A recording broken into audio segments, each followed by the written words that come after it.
know exactly who you're doing. Hello and welcome to Talkin Baseball. We are choosing our breakout stars for the 2021 season, and Trev knows who we're doing, I guess.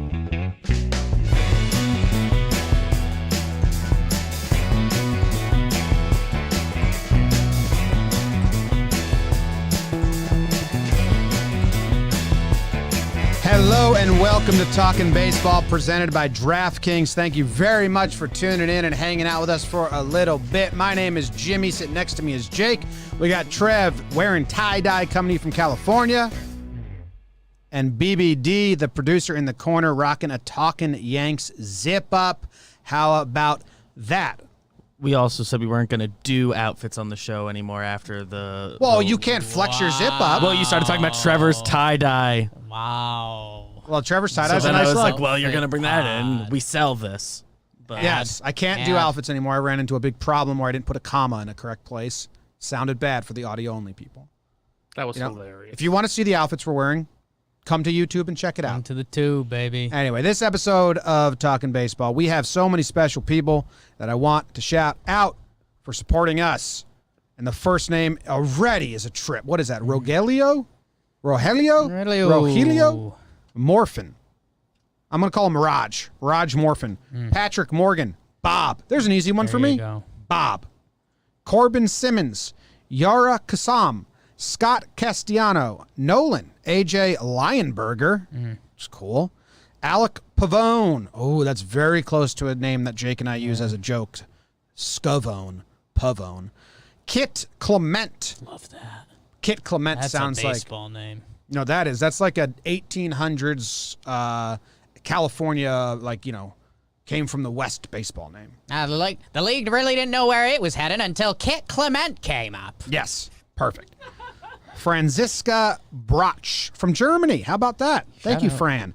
Kevin Stringer, Dylan C. De Baca, Joseph Sullivan, Bruce Ginkel, Kyle Weigel, Anthony Vitti, Heath Dagenhart, Jeremy Britt. Jeremy, I have PTSD with that name because my neighbor, when I was a young kid, his name was Jeremy, and I had a wicked, terrible speech impediment. I couldn't pronounce my J's or my R's. Call him Bormy. Going to Bormy's house. Going to Bormy's house. And Wait, you instead of Jeremy, you said Boramy? How does that even work? I just told you. I said my J's is B's. I had a very bad speech impediment as a kid. Okay. The garage, I would say the barrage, and my parents didn't know what I was saying. It's in the barrage. Yeah. I went to a trailer. They held a piece of stick on my tongue, and then I had to fight against the stick and get it out of my mouth. It's a lot of tongue workouts for me. And Zach Smith. Thank you. Those are most recent patrons. Appreciate them very much. Patrons growing like crazy. People are supporting like crazy. Jake and I do a Polaroid session. How many do we take? We do 3 packs of Polaroids a day. Just taking pictures. We're so good at One of modeling. one. Yeah. One of one. Authenticated. Sell it in 20 years for $1 million. Done. We have a fun episode. I'm excited about this. We decided that we're each going to present a breakout player, a pitcher, and a hitter, and we didn't put a lot of parameters on this. No. So it can be a prospect. It could be an older guy that hasn't really broken out yet. There's a lot of different ways everyone could go. And I know Trev and I are a bit nervous. I hope you guys don't shit on it. But Well, we before we started this, what was the phrase? We're gonna have a nice pact. a nice pact. We're having a nice pact. There will be no friendly bullying on our show today. We're going to be nice about everything. I think, we might rule out a couple guys because there's so many ways you could do it. Trev originally delivered it as buying stock on guys, which, hey, if you buy a stock on a guy who's got a good stock, but you think it's going to go higher, that's an angle. I think we're leaning more breakouty, but interested to see where you guys are. And Trev, right at the opening, saying, I think I know who your guys are. When, Jim, you also mentioned right before that you did put your guys on the sheet so you could see them if you wanted to. I have not looked at the sheet. That's fine. And Trev, A, you look great. I love you. B, I'm still reeling from the Donaldson exchange. I don't know how you're doing, man. I mean, when he dropped that 70-30, it kind of hurt me. So, how are you, bro? Explain what happened. First off, for anyone that doesn't know. Well, I mean, I think a lot of people who listen to this show know I did the Gary video, and he's been doing really well. So then I said, okay, I'm going to do the Chris Davis video. I'm going to fix Chris Davis's swing. So I put the video out. And I don't know how Donaldson saw this. He might follow the Sequence Twitter page, but he watched the video. He's a hitting nut. He's a hitting nut. Yeah, so then, I mean, I'm just enjoying my evening, and then apparently, Josh decided he wanted to comment on it, and then I got a text from Jake, and I got a text from Dan, like, hey, you got to come on here and talk to Josh, because Josh wants to give you his breakdown. So that's when the exchange started. Josh kind of said he liked the video, and a lot of the things he mentioned that he thinks Chris needs to do, I did mention in the video, but it's funny when you talk with people, even two hitters who play third base for the Minnesota Twins, our hitting language is different. So I think we're saying the same things. His is a little more mechanically driven and technical, where mine's more of like maybe an old school ball lingo.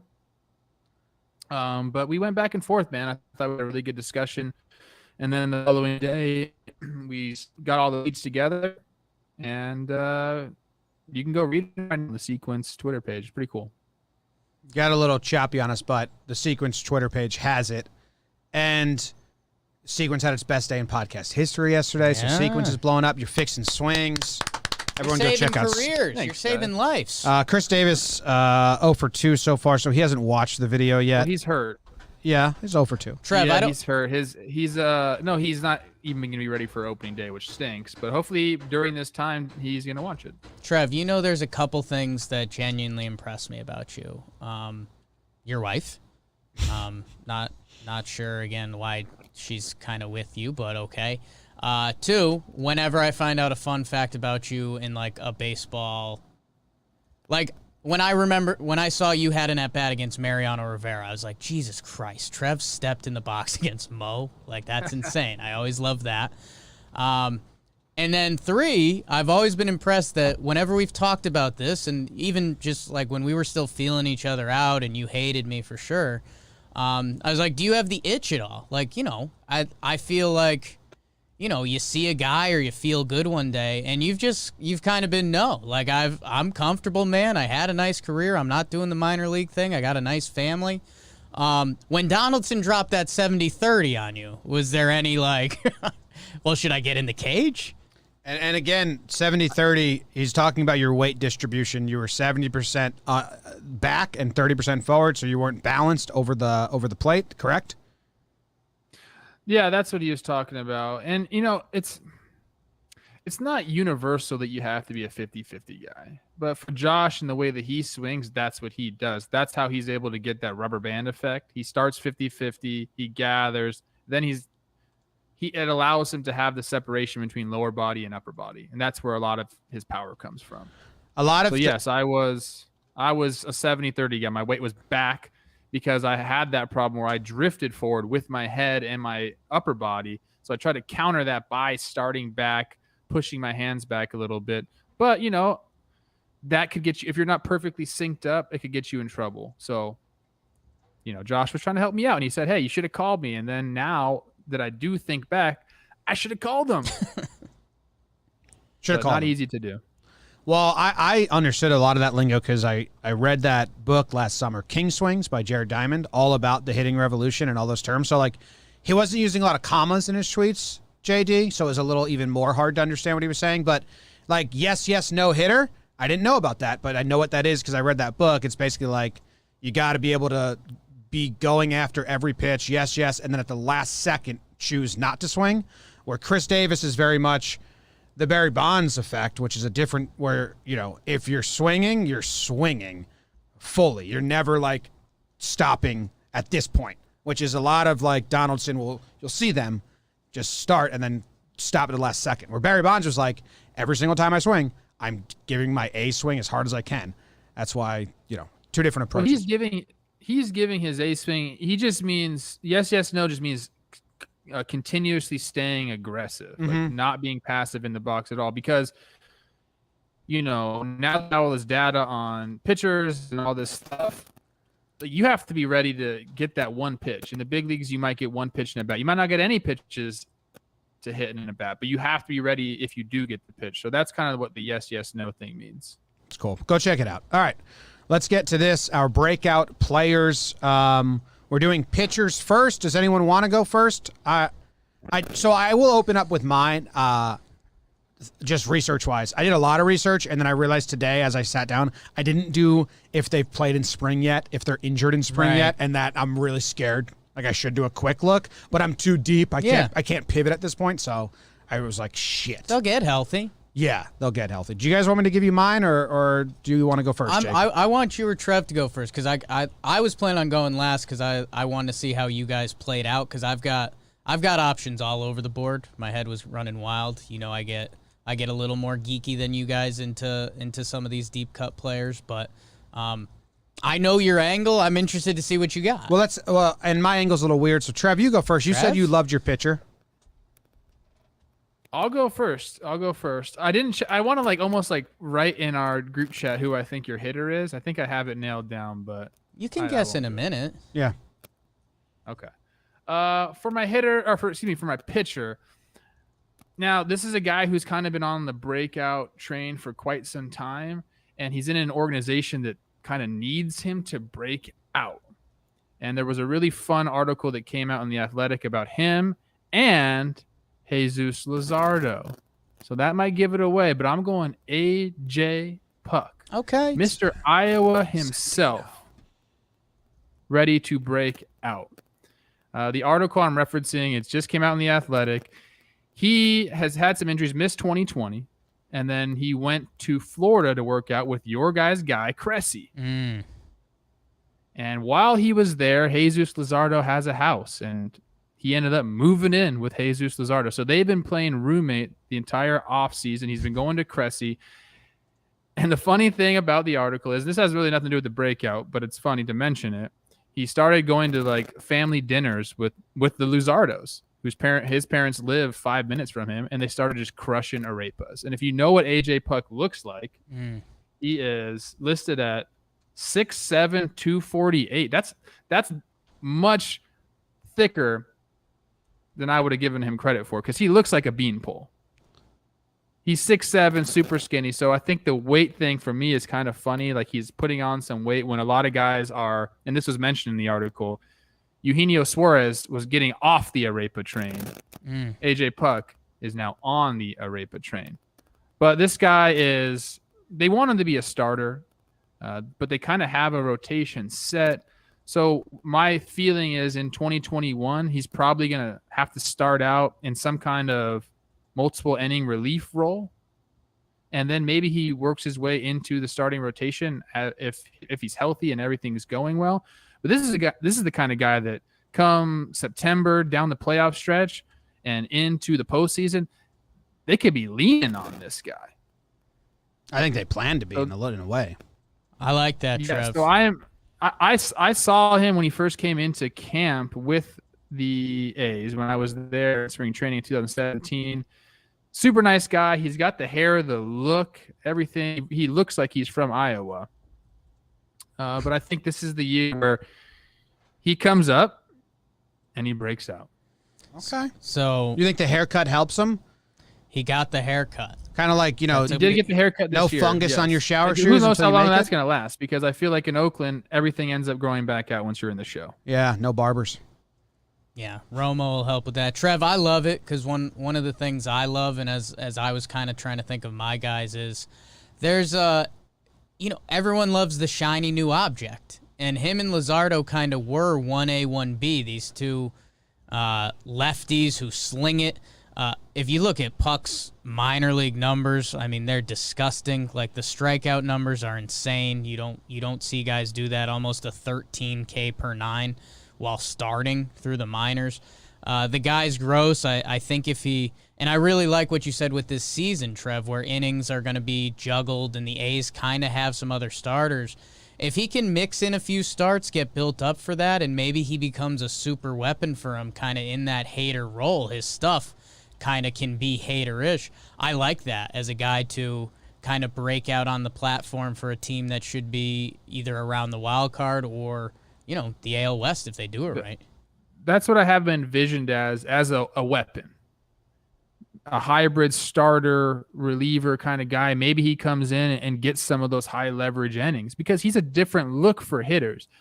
6'7's tough, righty or lefty, but when it's a lefty, it's even tougher. You just don't see guys like that too often. So he's kind of got that freakish build. He's got the stuff. He's healthy this year, and from all accounts, he put in the work in the off season, and it's put up or shut up time.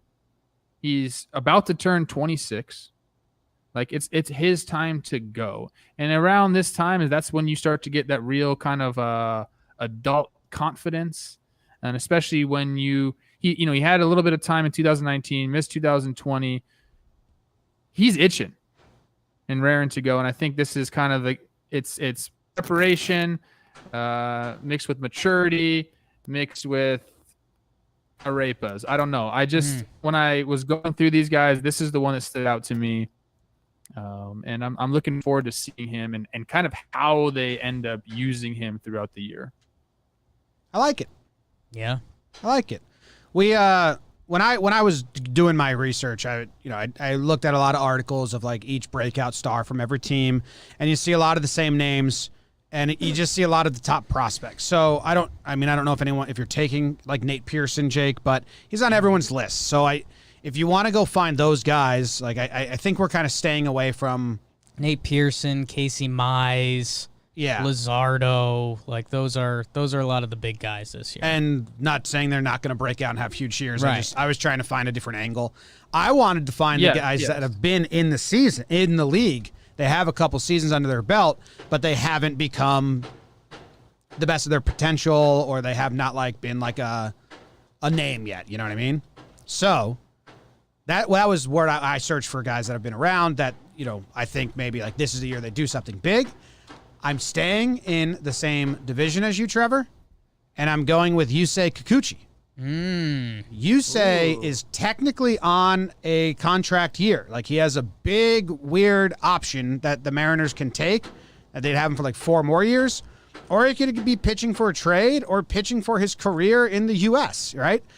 Last year, Yusei bumped up his fastball by like 4 miles per hour, and it stayed. And all of his peripherals last year got so much better than in 2019, right? His FIP improved from 571 to 330, which would put him among the top 25 pitchers in the MLB. Is this banging just incredibly loud? Yeah. How about that? Can we shut the window right there? Is it shut? Got the AC running. Roll it, baby. Roll it. There's a guy hammering right outside the window. Going to town. He's in like the top 5 for fastball velocity as a lefty or some quote like that. Like he throws 95 miles per hour as a lefty now. His xERA, like all his expected numbers were good. It was a 3.51, but he had like a 5 ERA. He was an 86th percentile at missing barrels. His whiff percentage was 72nd percentile. Like all his peripherals were good. Opponent slugging percentage, 81st percentile. What happened was he ran into a big inning almost every game.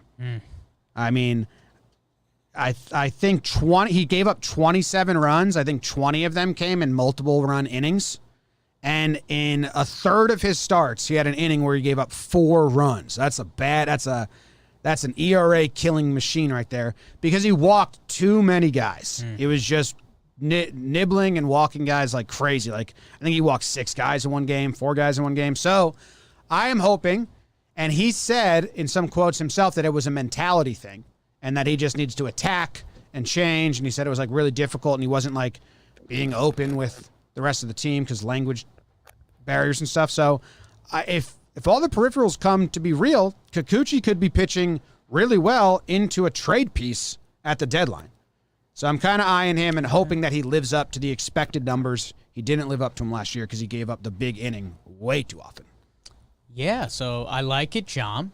Your guy, you say Kikuchi, I say Kikuchi.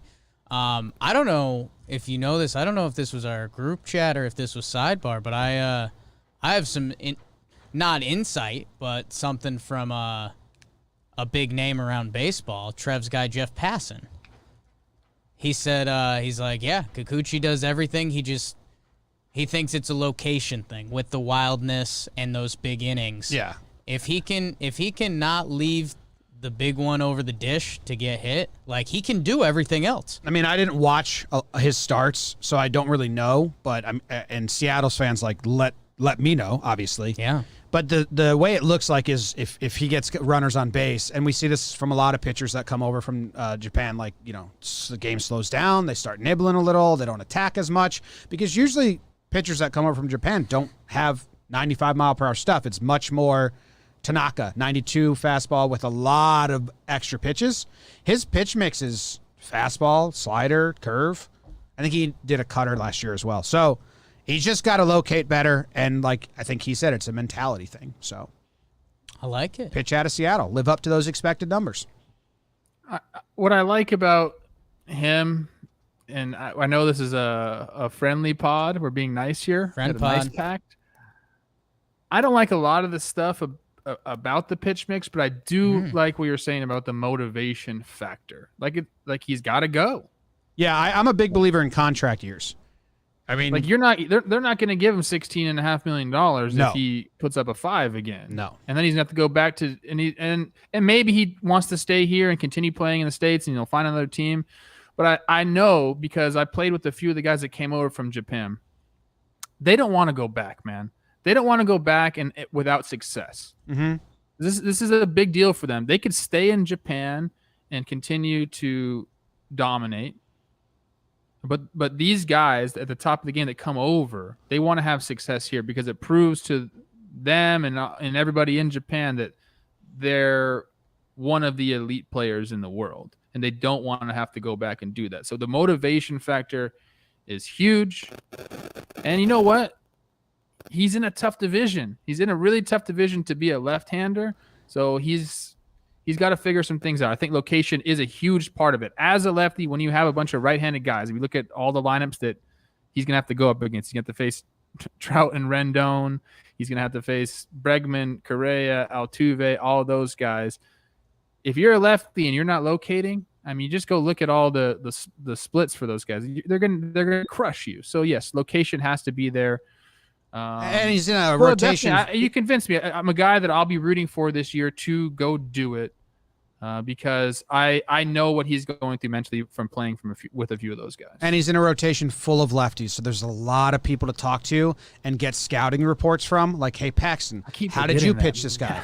Hey, Marco, how did you pitch this guy? Hey, Justice, how did you pitch this guy? Like, it's all lefties, so they can bounce ideas off each other and they can trade secrets about, like, how did you have success? So I like that. What he's going to have to do, Jim, for lefties to have success, especially when you're facing 3 lefties in a row, you start to feel really comfortable. Lefties who pitch well in the big leagues command the inside part of the plate against righties. Mm-hmm. They're able to expand the zone in to open up a way. But if you miss in, it's going to get crushed. So hopefully that's what he's been working on. I would take 2 miles an hour off the fastball if the location is better, if I was him. Yeah, when he threw it, it was like, he was mostly, it was like 80% fastballs last year, I think. It was between the cutter and the four-seamer. So, but yeah, that was my pick. I want, how guys have different facilities and there's QB camps and there's different baseball stuff. We just talked about Cressy. I want Lance Lynn, when he retires from baseball, to have Lance Lynn's farm. And every couple years he picks 5 pitchers to come out there and he teaches them how to do different things with their fastball. Yeah. It's just a fastball camp. It's in the middle of like a farm in Missouri or wherever he's at, and it's just fastball season. Bring Bartolo Colon. How to cut it a little bit. Bart and Lance Lynn. They're the 2 trainers. Did you go over his expected stats?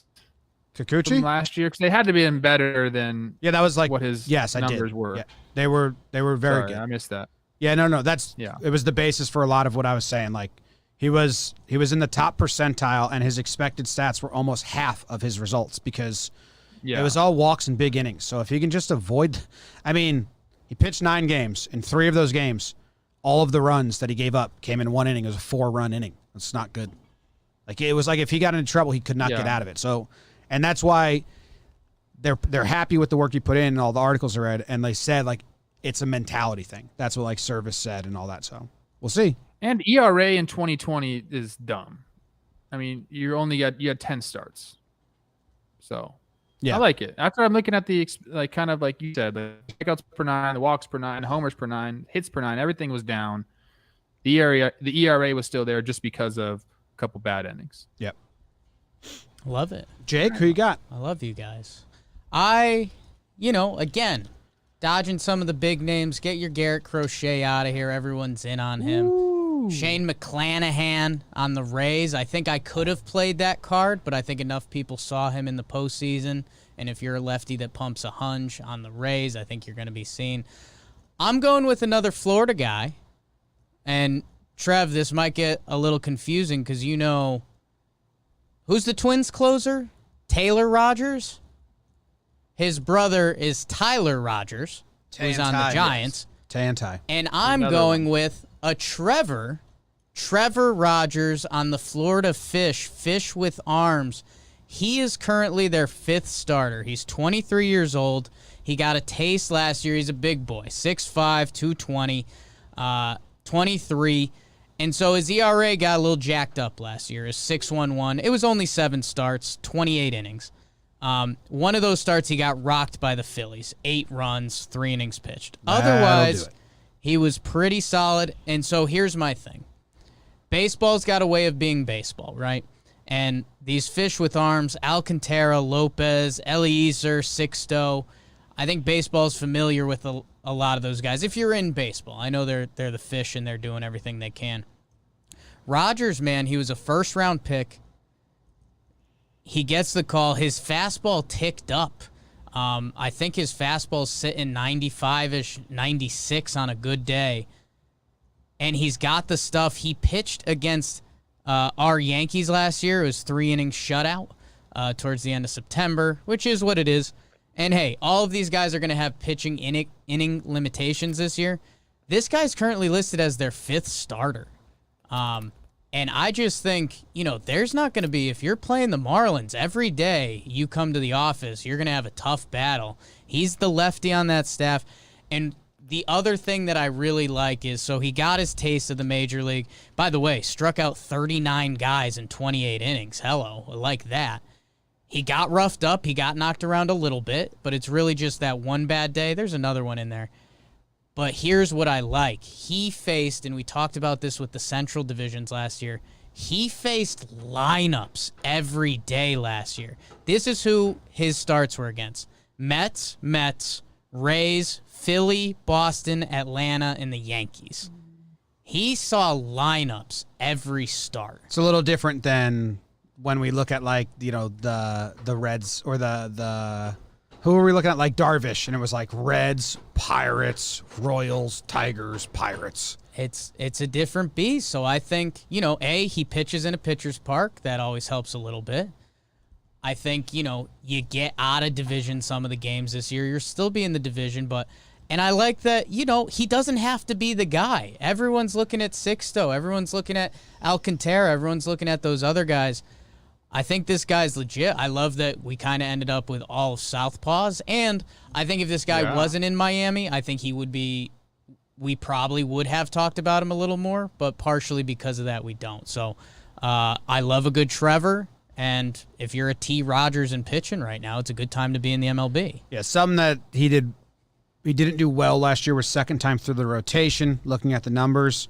The first time he faced guys, he held them to a 715 OPS, which isn't amazing. It's average, but it spiked up in the second time to like a 9.8, and then if he saw him a third time, 1 dot. Also, first 25 pitches in the game, really good. Then 25 through 50 got jacked, and then if he was in there after the 50th pitch, like crazy bad, which is normal.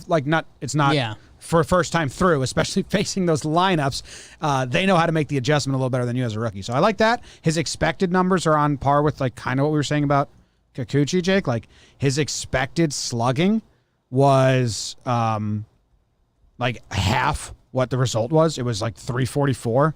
and then the slugging was 627. Yeah. Like, so he ran into a little bit of bad luck. So I like that pick. And I wasn't on my radar at all. So I'm glad he was a little fastball heavy too last year. So I think he was close to 60% fastball. So as you realize in the show, I don't think you can pump it that much until you go to Lance Lynn's fastball camp in the woods. And Bart shows up, but he wasn't invited. Not invited. But like, Lives out there. Fastball camp comes out of the wilderness. Lives back. Shirtless.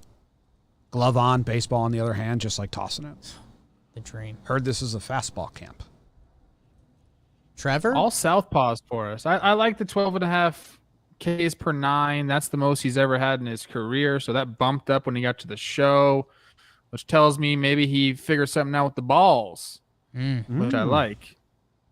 Maybe he'll continue that. Yeah, I mean, all these guys, you just want to see him go out and play right now. That's what I'm feeling. I'm like, yes, they have the stuff. You read the articles about the work they've put in, and we have a little bit of footage on them, but let's go see what these guys do in a full season. I think that's what we're all excited. Besides Kikuchi, we've seen him, but for the younger guys, Puck and Rogers here, put in a full season. Find out. I like seeing what guys do their second year. You come up, nobody knows what you got. Then they develop the book, and then it's up to them to figure out how to stay in the big leagues. Yeah. And those are the guys. I mean, like, if you can figure it out, you can figure it out. Fish with arms, Jake. Fish with arms. Watch a little more of the change. Another like rotation he can kind of lean on there. Like, they got some guys that have got dudes, man. Just a little bit ahead of them. It's making me rethink the Marlins, checking out that pitching staff again. All right, before we get to hitters, I got to tell you about Cushy Dreams. Cushy Dreams is a big supporter of what we're doing here because, watching baseball day in and day out, you're going to go through the gambit of emotions. What's the quote I had? Someone tweeted at me my quote from like the live stream that I actually love. It was like, the fleeting emotions of baseball are a thunderous bitch. I said that after like the Yankees took the lead and then lost it like 5 minutes later. So when you're going through those emotions, you're coming down from a crazy 8th inning rally win or a 9th inning walk-off loss. You need to, help with that anxiety, the depression, relieve the pain. Go get yourself some smokable CBD. That's what Cushy Dreams is all about. You can get it in a tin or you can get pre-rolled pre-rolls for you. It's completely legal everywhere because there's only 0.3 THC in it. It's not marijuana, but it smells like it, tastes like it, feels like it. So, if you're kicking one habit but still want some desired results and relieve the anxiety, this is exactly what you need. We have had a lot of people that listen to the show that bought it using our code that reached out and said, like, this is awesome. Yeah. And that's why Cushy Dreams came back and said, let's run this back. We love it. Your audience loves what we're doing. We love what your audience is doing. So go to cushydreams.com with a K, KUSHY dreams.com. Use promo code BASEBALL. No? Oh, is this the one that... I'm sorry. Oh. Baseball for 20% off your next order. Promo code BASEBALL for 20% off today. Smoke your CBD with promo code BASEBALL.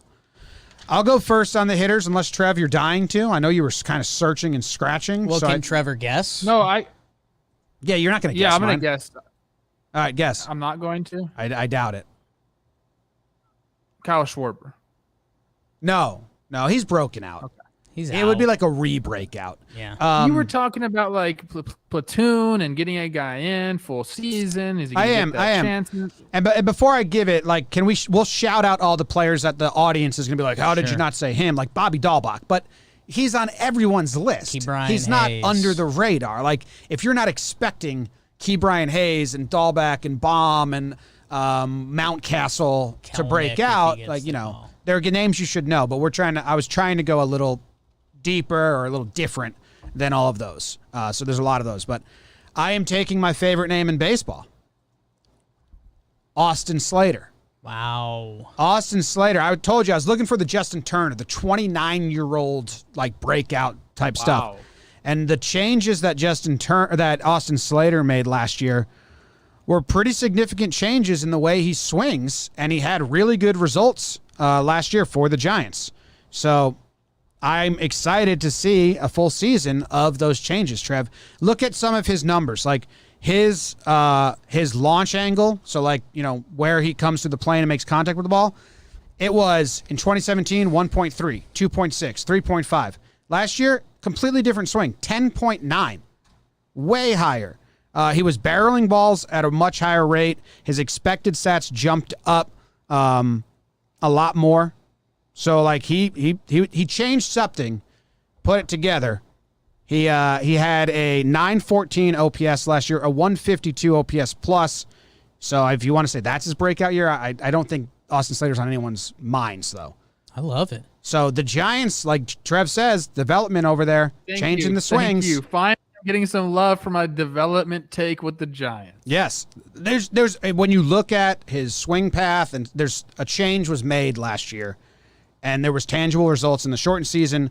So I want to put him on the radar as maybe a guy that will have those results continue next year. Is he going to be the next Yaz? Yaz was the same way. Older guy breaking out. Now people are like, he got MVP votes, a lot of them. Is Austin Slater going to be the next Yaz? I like that. I don't know what they're doing over there. We shouted out the hitting coaches before, but continue to do the work, you guys. Maybe it's unplug. at the helm. Can you do an unplug, replug? Your mic just went alien on us. And Trev, I'll pick up where you were talking about those Giants coaches, because I've been on that with you this whole time. I think the Giants coaches are the key to their season this year. No, man, we talked about it. I mean, there is something in the water, and that ties to the coaches a little bit. I mean, think about Donnie Barrels, who has been getting some love, and Yaz, and we are starting to get to a point where it's like, hey, if you're a hitter that things haven't been kind of going your way, San Fran might be the place to check out, especially if Austin Slater does it again this year. Because, I mean, last year he went from a 334 career on-base guy, got on base at a 408 clip, 914. Yeah. So, Trev, you'll like these. I know you like K and walk percentage. His K percentage dropped 9 points from 30 to 21. His walk percentage upped 4 points from 11 to 15. So just like overall having better at bats, and then the barrel, the launch angle, everything kind of ticked up. So I think there was a big change made.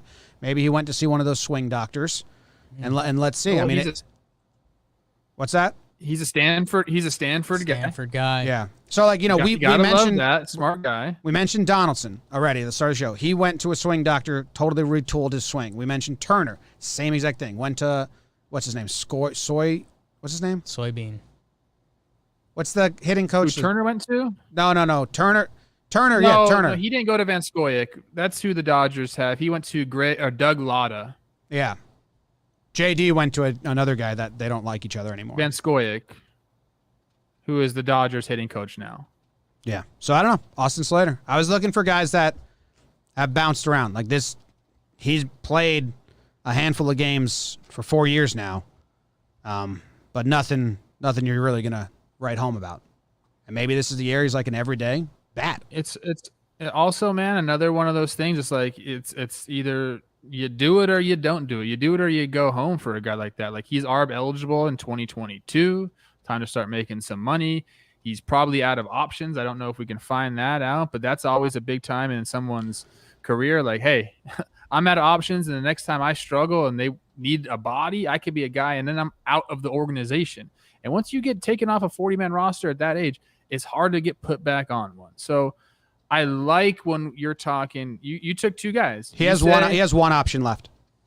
And Slater, yeah, it's time for these guys, and that is a big motivating factor, 100%. So yeah, man, player development mixed with a little sense of urgency. Go get it, Austin Slater. I'm in for that. And like you mentioned, great 90s name. Yeah, and building off of the name thing, West Coast Jom coming out. I always love that.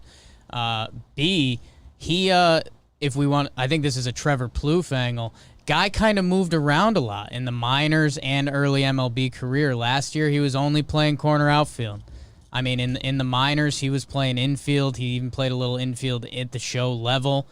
Get that infield out of here. It's done.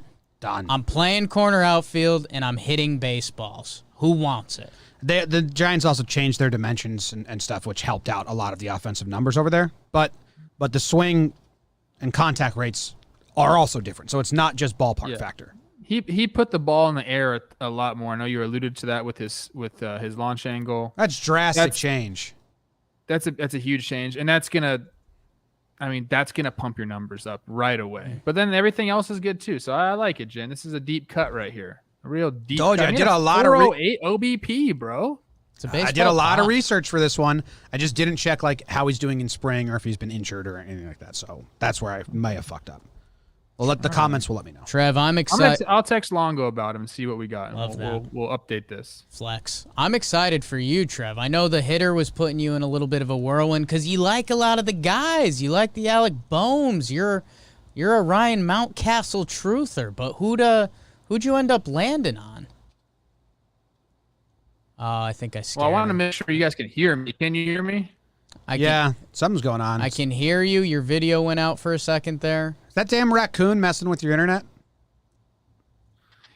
I don't know what's going on, you guys. I apologize for this. It's really horrible. It makes me feel really bad. Do you want me to go, or you want to go, You're Jake? good right now. Do you have your cell phone by that blue box? Because don't do that. I don't know. Maybe take your How's pants that? off. That does mess it up, but I don't know if that's what it is. I do have pants on, so maybe that's the problem. Liar. I will go, and you knew I was gonna have to bring it back to my Twinkies at some point. I gotta show some love. We already talked about this guy on the show. He has one game in the big leagues, and it was in the 2020 playoffs. What was my favorite outfield in all of the big leagues had to get a new cast member once Eddie Rosario left. So I'm bringing in Alex Kiriloff as my breakout in 2021. And there's a lot of things to like about this guy. If you ever go, Jim, I love when you say I went to these Reddit forums and I read what the fans are saying about him. I have the same thing with the Twins. I know what websites to go to read and get the in-depth coverage. They all love this guy. Alex Kiriloff, lefty hitter, kind of built from like an old school mold, more of an average hitter, but he's got the pop too, and I think the pop is coming. He's been a doubles guy in the minor leagues. He's hit 20 homers at one level, but I think everyone says the pop is coming as well. So you're talking about a guy that can get around the 300 average mark and still hit homers. That's a guy that I'm buying into, and he's going to get every single opportunity to play, which is another big thing when you're talking about a breakout star. They got to have the ability to play. So it seems like the left field is going to be his no matter what. I'm curious to see because he hasn't started his clock yet. Like, is there any? And what I've been reading, this answer is no to this. Is there any way that he doesn't start the year in the show? I'm not sure. I don't think the Twins will do that. Definitely, because of that reason. Never rule out funny business, but this is my guy. This is the guy that I think will be like middle of the order for the Twins for years to come. And he missed all of 2020 because he was at the alternate site. Then he came up for that one game against Houston in the wild card. He ended up getting a knock, which is amazing. But 2019, the year before that, he had some lingering health issues. His last full season was in 2018, and he absolutely just crushed. And it was in two leagues, the Midwest League and the Florida State League.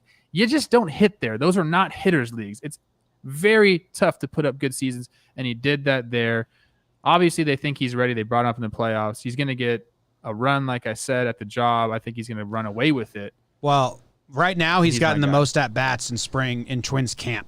So they're giving him a lot of opportunities. He hasn't done much with those at-bats yet, and who knows how much they're really thinking and putting stock into those. But they're definitely giving him the opportunities. But, you know, if service time is a thing, Trev, and there's only one more year of this CBA, you can't. I'll be mad if that happens. Yeah. I'll be real mad if that happens. How about this? I mean, if he has a bad spring, they're just going to say that. So how about the Twins go full Padres? They just buy out the years. They make a nice little team deal. We'll give you a little change. We trusted you enough to call you up in the postseason game. We believe in you, kid. Here's the Kingery. Here's the, who else got that? Albies. He got a little more than that. They have a lot of stuff they got to do over there. Here's the one thing that made me pick this guy, and I'm going to give a shout out to my guy Seth at Seth Tweets. I've known him forever. Even when I was in the minor leagues, this guy was interviewing people. Really good dude. He put out a tweet saying, prediction, Alex Kiriloff will win multiple batting titles and an MVP in his career. Mark that down. And this is a guy that follows the minor leaguers very closely. Obviously, it's a huge, bold take, but I don't see him putting stuff like that out there very often. Need all his other predictions. All right, Seth. Maybe. I was gonna do a hitter that has something in common with Kiriloff. I don't know if Jake's taking him, so You're good. I was gonna do Pache, more postseason at bats than regular season at bats. Kind of got thrown into the thick of it, and I think I like that experience for a guy on the Braves. So, and he got a hit. Like once he got the starting gig, I think he got a hit in the first 4 games that he was starting, and he was just like as cold as you can be. Had like 4 MLB at bats in the regular season, and then was starting in the AL or the NLCS and got some hits. So I was going to do Pache, but I wanted to stick with doing guys that have been bumping around and have a breakout. I love it. I did a gambit, fellas. Trev, great stuff. Love the Twins. Also, Trev, I forgot to mention he's from Pittsburgh, so he's got that little. He's gritty. Oh yeah. Gritty, and he's gritty. Rust Belt guy. Trev, he's got Josh Donaldson on his team. Yeah. Just anytime you got something, ask him. Do you think the Justin Twins? Morneau's a lefty. He's always around. So Twins hitting coach read that thread between you and JD and quit. Like, I guess I'm not needed. So we're done. Yeah. He's probably like, thank you, Josh. I think your cell phone being moved from the blue box is like, might have been the solution, which is hilarious. Yeah. Crispy Guys, now. I did the gambit on this. All right. I looked at Pache. I looked at young, thick Austin Riley. I had a young thick Austin Riley. There's so many young third basemen, it almost eliminated all the third basemen. Boom, all those guys. I almost went high end. 2 high end guys I think are better than people expect. Eloy Jimenez. I'm in on Vladito. I think he could be a batting title guy this year. I thought there would be pushback, but I wanted to this is when we see what we thought we were going to see. Then I kind of went deep cuts. I was looking at Brendan Rodgers on Colorado, and I was like, nobody wants to hear about the Rockies. And I can't go Rodgers and Rodgers. I ended up back on Vladito's Blue Jays, and it's a guy I love. Ooh. I think you guys know him. There's a lot of big names on this team. Right now, Fangraphs has this guy penciled in the 8-hole in DH-ing. I love me some Rowdy Tellez. Oh, you went there. I love me some Rowdy Skinny Tellez. Rowdy? I love me Rowdy Tellez. Is he skinny? He better not be. He's not too skinny. No, he slimmed up. Don't be too skinny. Everyone Rowdy. slimmed up a little bit, but He did. He looked great. Rowdy always looked great. Here's what we got going on with Rowdy Tellez. If you're not familiar, came up with this young baby Jace crew. He was playing some first base. Hit a little bit when he first got called up in 2018. 2019 was meh. Just, kind of average across the board. Last year, I think it clicked. And there's a couple things I like here with Rowdy Tellez. First of all, he hates playing the field. I've seen it. I watched it. Yankees, Jays games, you look at him at first base, some first basemen are happy to be out there, networking, chatting it up. He's miserable. Now Vladdy slimmed down. He's at first base. Rowdy's penciled in for the DH spot.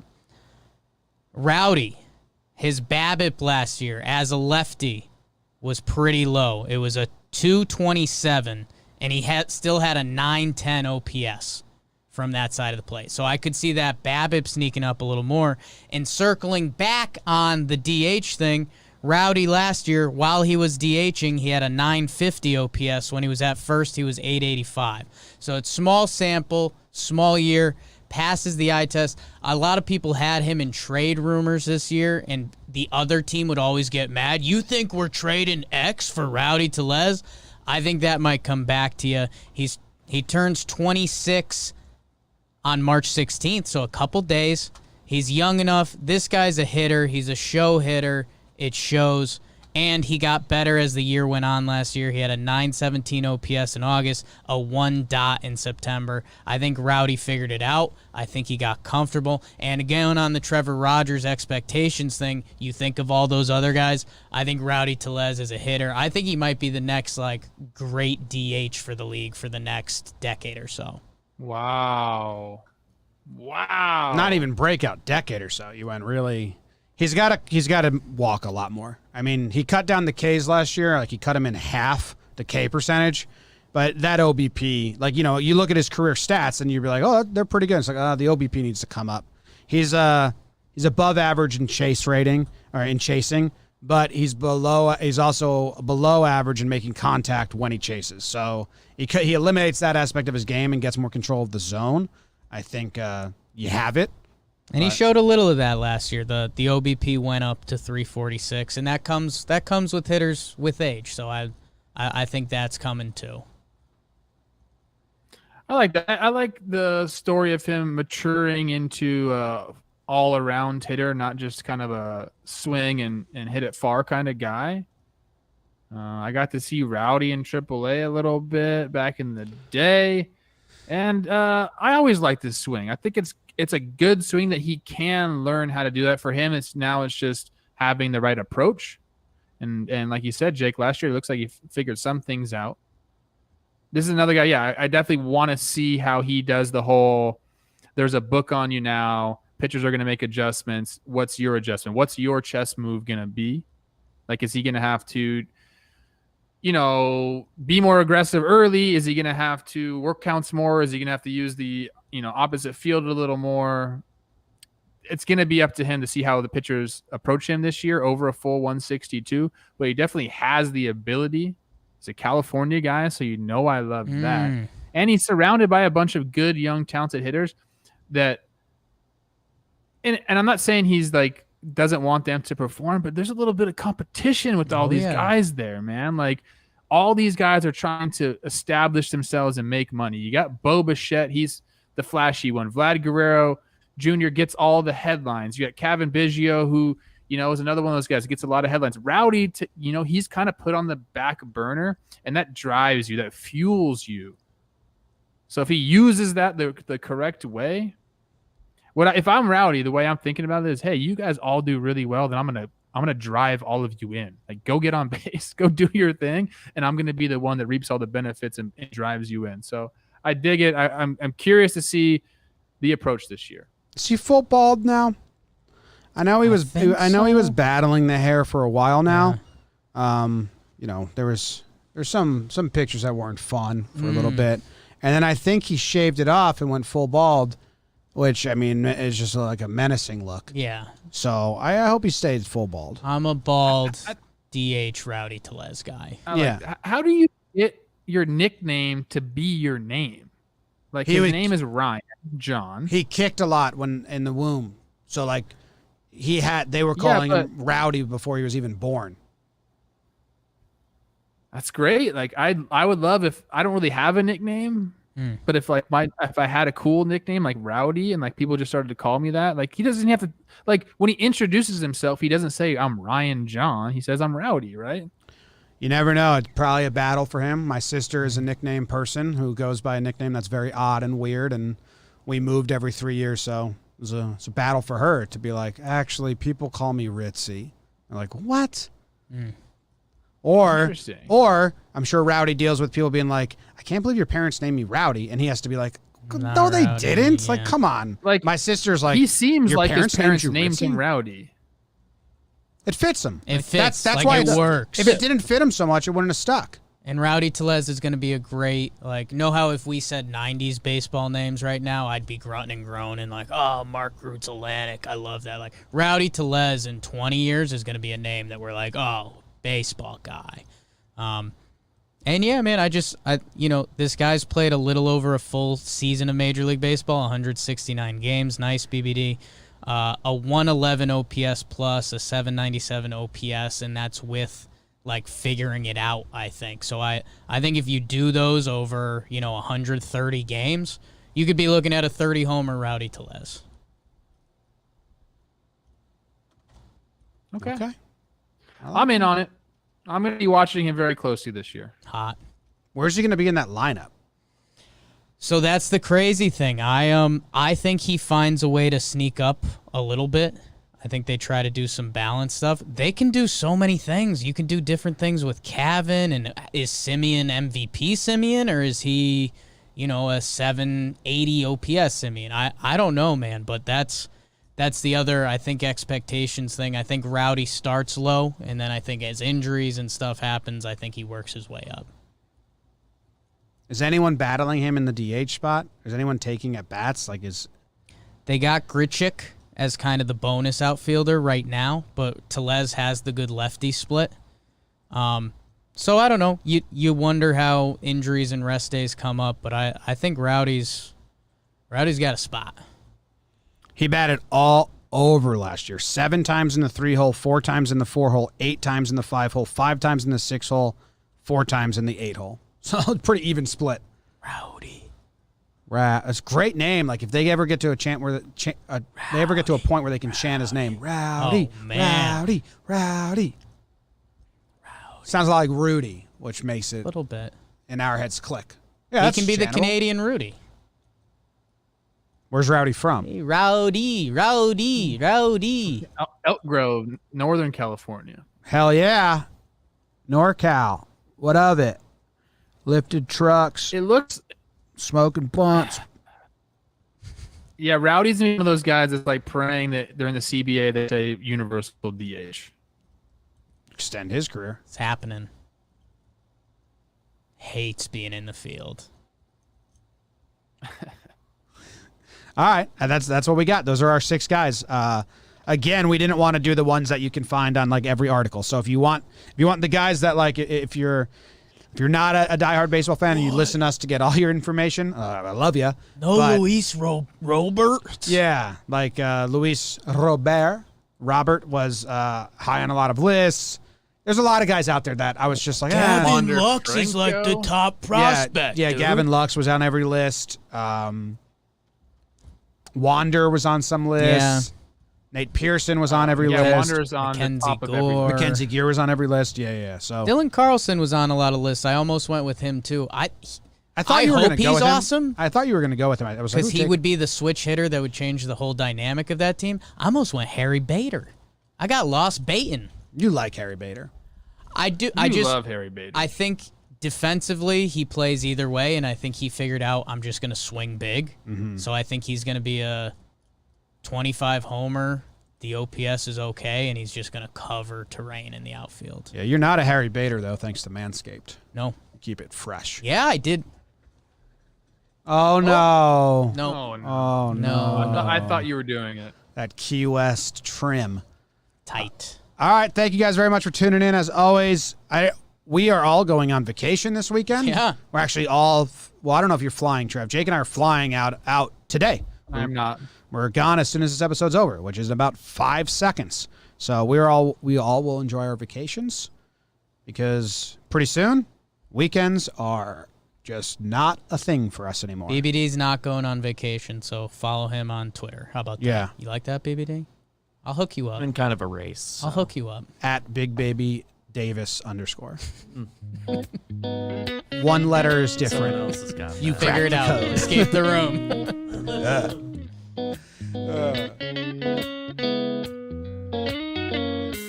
Jake sucks.